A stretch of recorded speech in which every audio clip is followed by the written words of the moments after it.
Hello friends, আজকে আমি নিয়ে এসেছি দেরাদুনের ডায়েরি। আজ আমাদের দেরাদুনের প্রথম দিন।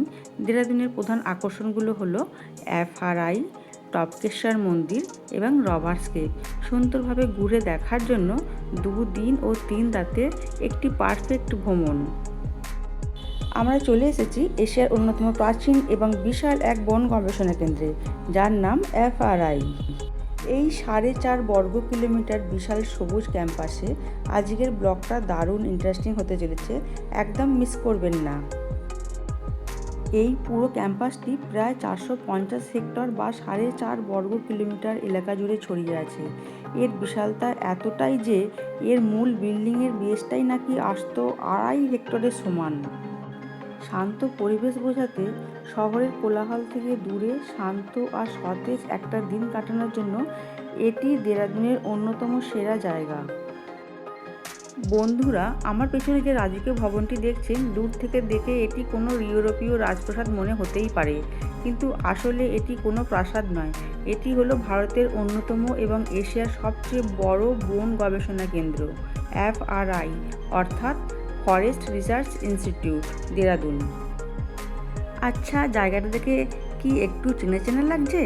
একটু মনে করে দেখুন তো, শাহরুখ খানের মোহব্বতের সিনেমার সেই বিখ্যাত গুরুকুল, কিংবা আলিয়া ভাট বরুণ ধাওয়ানের স্টুডেন্ট অফ দি ইয়ার সিনেমার সেই হাইফাই কলেজ, সব কিন্তু আসলে এই এফআরআই ক্যাম্পাসেই শ্যুট করা হয়েছিল।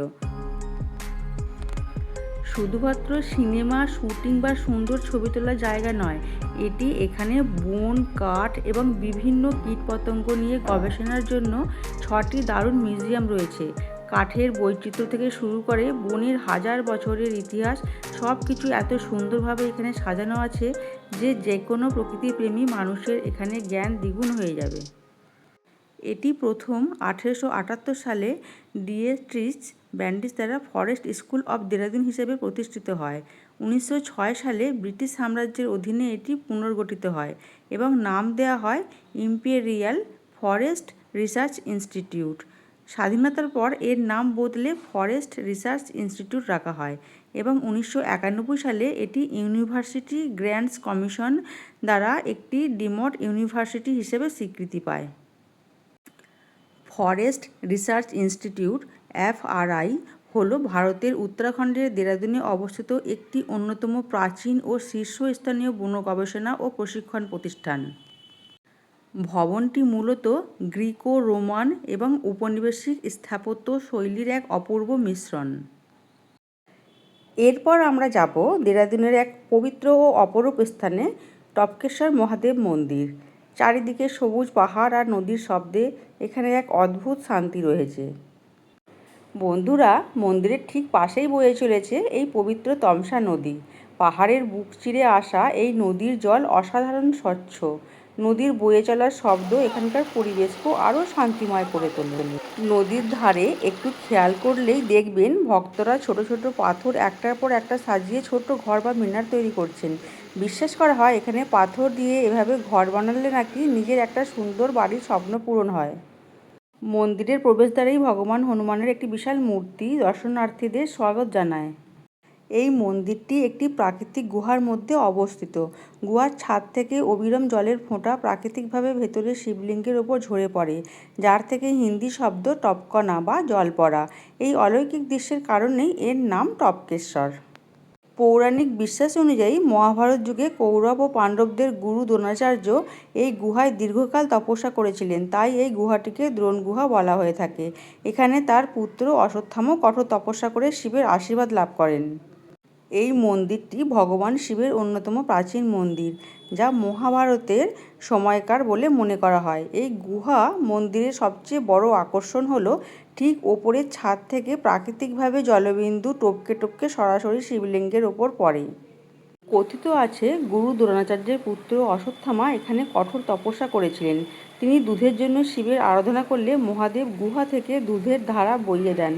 পরবর্তীতে কলিযুগে সেই ধারাটি এই তমসা নদীতে রূপান্তরিত হয়। শুধু তাই নয়, এই মন্দির চত্বরেই রয়েছে জম্মুর আসল কাটরা মন্দিরের আদলে তৈরি একটি রোমাঞ্চকর মাতা বৈষ্ণব দেবী গুহা মন্দির। আমরা মাথা নিচু করে সেই সরু গুহা পার হয়ে মাতা রানী দর্শন করব। দেখুন বন্ধুরা, গুহাটা কত সরু, চারপাশটা পাথুরে, ঠান্ডা আর হালকা আলো আঁধারি। এখানে আসতে গেলে আপনাকে একটু মাথা নিচু করে সাবধানে এগোতে হবে। সবাই একসাথে বলুন, জয় মাতা দি। শিবজি আর মাতা রানীর এইরকম গুহা দর্শন সত্যি একটি অদ্ভুত মানসিক শান্তি দেয়। প্রতিদিন ভোর 4টে থেকে রাত 10:30 পর্যন্ত মন্দির খোলা থাকে।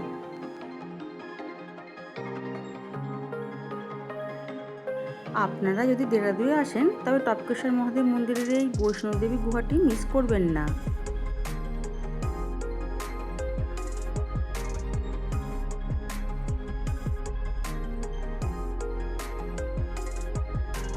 আজকের এই গুহা যাত্রা আপনাদের কেমন লাগলো কমেন্টে জানান।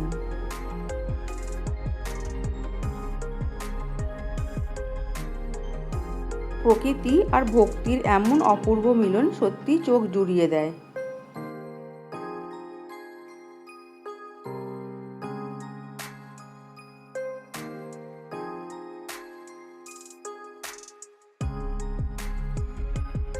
চারিদিকে সবুজ পাহাড় আর নদীর শব্দে এখানে এক অদ্ভুত শান্তি রয়েছে।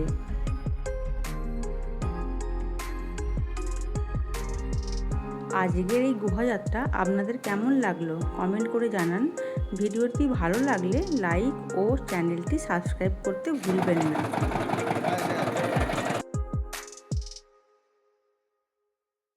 এখানে পার্কিংয়েরও ব্যবস্থা আছে। হ্যালো বন্ধুরা, এখন আপনাদের নিয়ে যাব প্রকৃতির এক অদ্ভুত বিস্ময় দেরাদুনের রভারস্কেপ বা গুচ্ছু পানিতে।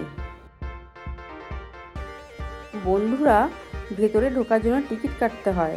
আর একটা জরুরি টিপস, এখানে এলে অবশ্যই ওয়াটারপ্রুফ জুতো বা স্লিপার সঙ্গে রাখবেন। না থাকলে কোনো চিন্তা নেই, এখানে মাত্র 20 টাকার জুতো ভাড়া পাওয়া যায়। এখানে প্রবেশ টিকিট প্রাইস কিন্তু একদমই কম, মাত্র 35 টাকা। আমাদের টিকিট কাটা হয়ে গেছে, এবারে এন্ট্রি করব। হ্যাঁ, আর একটা জরুরি কথা বলে রাখি, এখানে গুহার ভেতরে যাওয়ার জন্য হাফ প্যান্ট বা সহজে গুটিয়ে নিয়ে যায় এমন পোশাক পরুন। সাথে এক সেট অতিরিক্ত শুকনো জামাকাপড় অবশ্যই রাখবেন। চলুন, পাহাড়ি ঝর্ণা ঠান্ডা জলের মধ্যে দিয়ে আজ আমরা এক রহস্যময় গুহা এক্সপ্লোর করি। জানেন তো এই জায়গাটার নাম রভারস্কেপ কেন? শোনা যায় ব্রিটিশ আমলে ডাকাতরা নাকি ডাকাতি করে এই গুহার ভেতর এসে লুকিয়ে থাকতো। গুহার গঠন এমন যে বাইরে থেকে পুলিশ বুঝতেই পারতো না ভেতরে কেউ আছে। সত্যি ইতিহাস আর প্রকৃতির এক দারুণ কম্বিনেশন। ওয়াও, জলটা জাস্ট অসাধারণ ঠান্ডা। চারপাশটা দেখুন, মনে হচ্ছে যেন দুটো বিশাল পাহাড়ের মাঝখান দিয়ে একটা রাস্তা তৈরি হয়েছে। ওপর থেকে সূর্যের আলো খুব সামান্যই ভেতরে আসছে। এই কারণে একে গুচ্ছু পানি বা লুকানো জল বলা হয়। দেরাদুনে এলে এই অভিজ্ঞতা মিস করা মানে অনেক বড় লস। আজকের এই মিনি অ্যাডভেঞ্চার আপনাদের কেমন লাগলো? ভালো লাগলে লাইক, শেয়ার আর সাবস্ক্রাইব করতে একদম ভুলবেন না। দেখা হচ্ছে পরের ভিডিওতে। টাটা।